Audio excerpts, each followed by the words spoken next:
नमस्कार. आजच्या व्हिडिओमध्ये कोळंबी कशी साफ करायची आणि ती 3 महिन्यांपर्यंत फ्रीजरमध्ये कशी साठवायची, ती कशी टिकवायची हे पाहणार आहोत.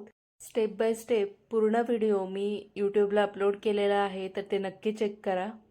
मध्यम आकारात मी इथे 1 किलो कोळंबी घेतलेली आहे. आता सगळ्यात अगोदर ही एका ताटामध्ये काढून घेऊया.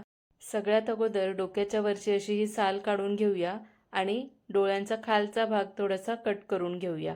बरेच जण डोक्याचा भाग पूर्ण काढून टाकतात, तर तसं न करता अर्धवट भाग ठेवायचा, फक्त त्याची वरची साल काढायची. त्यातच खरी चव असते.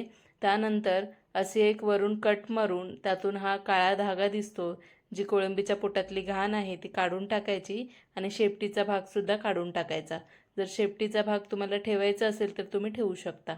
अशा पद्धतीने सर्व कोळंबी मी इथे साफ करून घेतलेली आहे. आता ही 2-3 पाण्यात स्वच्छ धुवून घ्यायची. त्यानंतर त्यातलं सगळं पाणी व्यवस्थित असं गाळून घ्यायचं.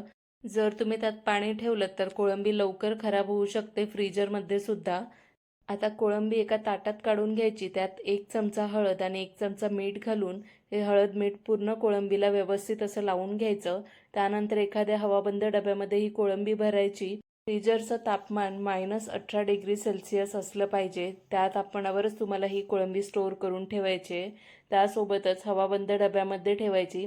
जर झाकण जराही लूज असेल तर ही कोळंबी लवकर खराब होईल.